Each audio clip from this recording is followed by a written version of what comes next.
Bonjour à toutes, bonjour à tous. Donc, selon le nombre de personnes qui viendra à mes cours, je vais pouvoir vous faire une petite vidéo sur ce que l'on va travailler durant nos stages. Parce qu'il fait très très chaud et je vais demander à mes partenaires de mettre un équipement de kendo. Et un équipement de kendo, là, il doit faire, allez, je dirais 34-35 minimum dans la salle. Vous comprenez pourquoi je fais plus de stages d'été à l'intérieur des salles. Hein.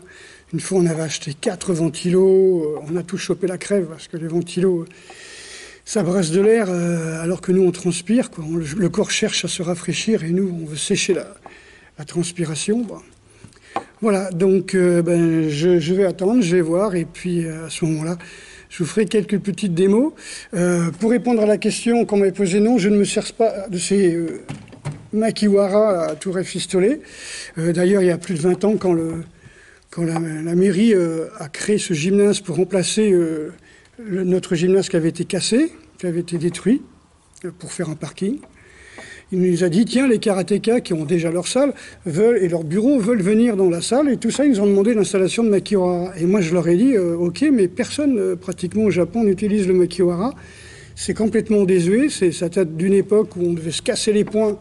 D'ailleurs, je l'ai fait quand je faisais du karaté. Hein. C'était celui qui avait les poings les plus difformes à l'époque, hein, dans les années 70. Et en fin de compte, j'ai dit, même au Japon, les 3/4 des gens n'utilisent pas ça, quoi.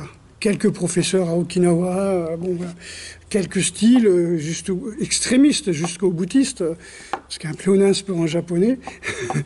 Et donc, en fin de compte, ils les ont installés quand même. Je leur ai dit, il va y avoir des accidents, je vous ai prévenu. Et comme c'est un gymnase qui est fréquenté par les scolaires, le premier jour, le premier week-end, si vous voulez, ou la première semaine, où les Makiwara ont été installés, il y avait déjà du sang partout sur un ou deux Makiwara. Et dans la semaine qui suit, un Makiwara avait été complètement cassé. C'est-à-dire que quelqu'un avait dû se faire mal et donner des coups de pied dessus ou un truc comme ça, parce que pour casser ça, il faut y aller, quoi. Mais voilà, donc on veut être plus en France, vous le savez, dans certaines fédés, on veut être plus japonais que les Japonais. Je me souviens trop cette émission de Delarue avec les soi-disant maîtres d'arts martiaux, où Henri Play avait dit on a parlé de tout sauf d'arts martiaux, et où les gens étaient arrivés... surtout les vieux, tu vois, avec un gros bide, leur ceinture rouge et blanche, en tongs japonaise en paille, alors que les gars qui faisaient, on va dire, de l'art martial avec des armes ou des machins comme ça, plus se sont arrivés en survêtement, quoi. Y compris certaines personnes qui sont très présentes sur les réseaux YouTube maintenant, mais qui ont beaucoup moins de cheveux. Donc c'est une émission qui a plus de 30 ans. Hein. Voilà, donc on veut être plus japonais que les Japonais. Généralement, un professeur au Japon, quand il est interviewé, il ne va pas chercher son kimono, il ne met pas son kimono pour passer sur le plateau télé. Il met un kimono s'il va faire une démonstration ou quoi que ce soit. Mais voilà, les mecs sont avec leur tongs en paille, leur gros bide, leur barbe blanche, et leur ceinture rouge et blanche. Je sais pas, ils ont dû se l'auto-administrer. Parce que quand on me dit le mec, il est 6e, 7e, 8e dan de fédération française, je dis, ah bah ok, qui leur donne ces grades? Des gens qui sont moins gradés, plus gradés, est-ce que c'est des grades internationaux? Est-ce que c'est des grades fédéraux? Un grade fédéral n'est pas un grade national. Hein. C'est un grade qui ne marche qui n'est valable qu'à l'intérieur de la fédération, c'est-à-dire une association, un clan, un groupe, une secte. Voilà, en gros, c'est ça. Voilà, donc c'est pas parce qu'ils sont plus nombreux qu'ils ont raison, c'est pas parce qu'ils sont plus nombreux qu'ils ont la loi avec eux. Voilà, même si tous leurs copains francs-maçons de même loge font des lois, vont pendre des lois pour les protéger. Donc, j'ai une vidéo là que j'ai faite depuis au moins 2 mois sur comment il faut faire des frappes, comment développer la force de frappe, etc. Mais voilà, je suis pas motivé trop pour la monter, hein. Parce que j'ai pas de logiciel de professionnel, j'aimerais que ça fasse professionnel. J'avais promis que je la mettrais en vente sur YouTube, et puis en fin de compte, la dernière fois, j'ai mis une vidéo en vente, je crois qu'elle a été vendue 30 fois, mais elle a été vue plus de 100 fois. Ça veut dire ceux qui avaient le lien, ils sont mis à la partager. C'est pas jouer le jeu, quoi, quand même. Hein. Et puis, donc, j'ai l'intention de réserver ma vidéo, certainement aux stagiaires qui viendront au mois de juin, juillet, août, de façon qu'ils aient un support pour se rappeler ce que l'on fait durant les stages, parce que je déteste pendant les stages arrêter le stage pour filmer. Alors parfois à la fin du stage, je fais un résumé de ce que l'on fait pour montrer, je veux dire, du genre si vous travaillez bien, comme je l'ai dit, ben, voilà le résultat du maniement du bâton, de la frappe. J'ai montré quelques trucs pour apprendre à donner des coups avec une canne et pas simplement avec le bras, avec le poignet, etc. Non, vraiment avec le coup, enfin une frappe qui part des pieds, quoi. Bam, mais qui frappe avec le bout de la canne. Donc j'ai expliqué ça. J'ai des maîtres de canne-bâton qui m'ont félicité d'ailleurs d'avoir précisé ça. Voilà, donc on va voir si je peux vous faire ça. Évidemment, peut-être que les gars voudront peut-être pas mettre les protections, ce qui fait très très chaud. Et voilà.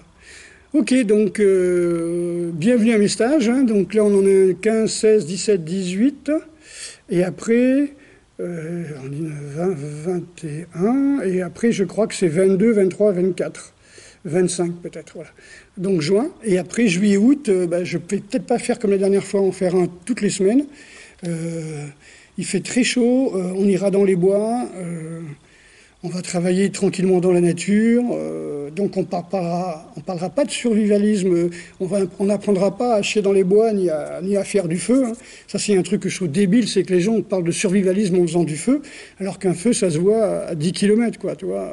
En montagne, t'es sur un flanc de montagne, tu vois de l'autre côté un feu, quoi. Donc c'est aberrant. Après t'as des feux cachés, mais ça fait quand même de la fumée ça se sent. Bon, beaucoup de gens qui viennent me disent « mais non, non, non », bah non, parce que les mecs ils fument, donc ils sentent plus rien, quoi, ils sentent plus la fumée.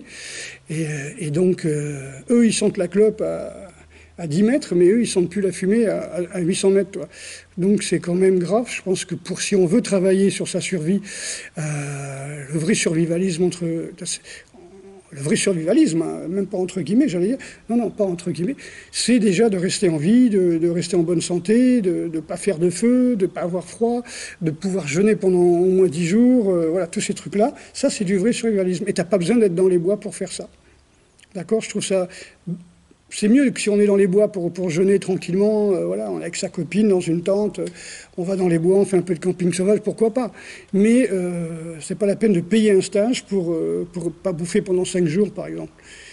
Ça n'a pas de sens. Voilà, donc on fera du bâton, on fera de la canne, on fera de la défense contre couteau, évidemment, on fera du self-défense, on fera des défenses contre saisie, on apprendra plein de choses qui vont permettre de mieux ressentir son corps et faire confiance à son corps. C'est-à-dire le corps sait comment respirer quand il faut respirer. Hein, quand on manque d'oxygène ou quand on se met en apnée, il y a des raisons. Quand la respiration s'accélère, c'est qu'il y a des raisons. Ça c'est hormonal, c'est des émotions, voilà. Ensuite, quand le corps se rigidifie et qu'on est en danger, bon, il y a des moyens de relâcher. Et quand le corps se relâche, c'est qu'il se met en disponibilité et en mobilité pour aller dans toutes les directions. Ne croyez pas qu'être fort, c'est être hyper tendu, parce que vous ne pouvez pas rester pendant 20 minutes dans une posture comme ça. Le mec en face, il va attendre que vous soyez fatigué. Hein, donc l'acide lactique, c'est au bout de 2 minutes. Hein, tous les grimpeurs le savent. Hein. Et bien là, le gars, il va vous attaquer. J'en avais déjà discuté. Voilà, mais écoutez, là, je suis arrivé vachement en avance. Je vais installer le matériel. Voilà, ce sont nos derniers cours pour le mois de juin. Et après, je laisse la salle. Il fait trop chaud. Allez, à tout à l'heure. Ok, donc on va voir juste un petit morceau de défense avec le bâton. On va voir la frappe Juji, ici, qui peut se terminer par une pique, ou qui peut commencer par une pique. Donc là, on le fait le travail de la distance. La personne est menaçante avec son couteau. Au moment qu'elle avance sur moi, ici, un frappe, deux, je pique au ventre. On recommence. Donc tu vas plus vite, avance. Un ici, un là, un ici, un ici. Ça va? Ok. Menaçant, tu fonces. Un ici, un là. Voilà. Ok. Ok, merci. C'est bon. Vous pouvez couper. Ok, donc là il fonce. Voilà. On recommence. Ça va?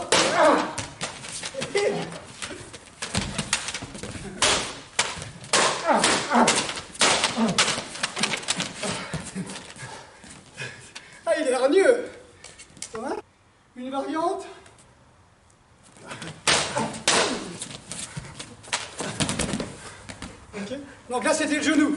Au départ, vous cassez le genou, c'est-à-dire vous pétez le genou et vous remontez dans les dents. Et après, donc c'est des bonnes armures. Hein.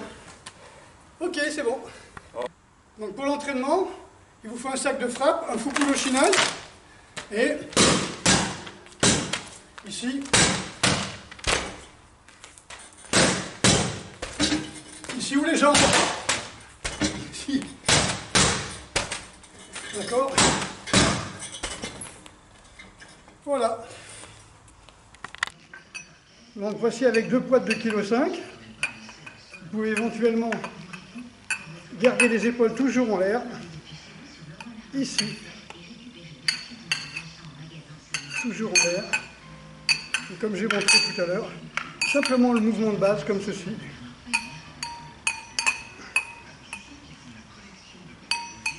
Le but étant de, on va dire, fatiguer les épaules pour qu'elles soient complètement relâchées. Ok. Donc voilà un autre exercice à la barbelle. Hein. Donc là c'est d'une 6 kg je crois.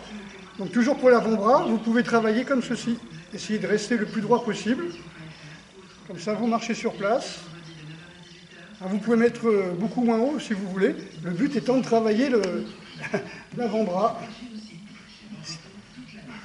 Le but étant aussi de tonifier ici, pas de fatiguer, de tonifier. Vous savez, ce sont ces espèces de barres qu'on se sert pour travailler le principe des épées ou des sabres, ou des massues ou des masses. Voilà. Donc vous pouvez aussi travailler pour fatiguer les épaules en faisant ces mouvements. Alors ça fait avant-bras ici, plus épaules en statique. Donc vous travaillez en dynamique les avant-bras et en isométrique les épaules. Ok. Donc là, on va travailler pareil sur le travail des épaules. Attention à ne pas faire si vous n'êtes pas sûr de vous. Hein, je vous déconseille de le faire au début sur les poings ou bien sur les doigts. Ça, vous pourrez le faire après. Hein. Pour le moment, vous allez simplement travailler à descendre vos escaliers sur les épaules. C'est-à-dire sur le poids sur les épaules, comme ceci.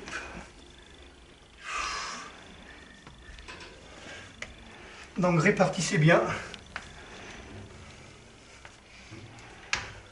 Donc tout doucement, hein. Le but c'est pas d'aller vite, le but c'est au contraire de bien concentrer sur vos contractions musculaires avec le souffle. Voilà. Donc là bien décontracté, vous arrivez, vous marchez, et là, donc ce sont des frappes complètement détendues, complètement relâchées. Il ne faut surtout pas chercher à l'accélération. Ok, merci. Donc là le principe c'est relaxation. Marcher en étant bien détendu, après avoir fait toutes les frappes que j'ai montrées. Ici, bien détendu. Le principe, c'est de ne pas être tendu, de jeter bien. Là, ça a bien jeté. Ok, c'est bon. Donc là, on va essayer une frappe lourde. Hein. Donc je promets rien, parce que d'habitude, on protège toujours pour pas que le poing casse. Hein.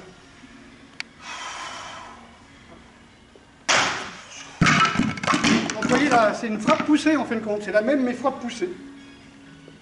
Ok.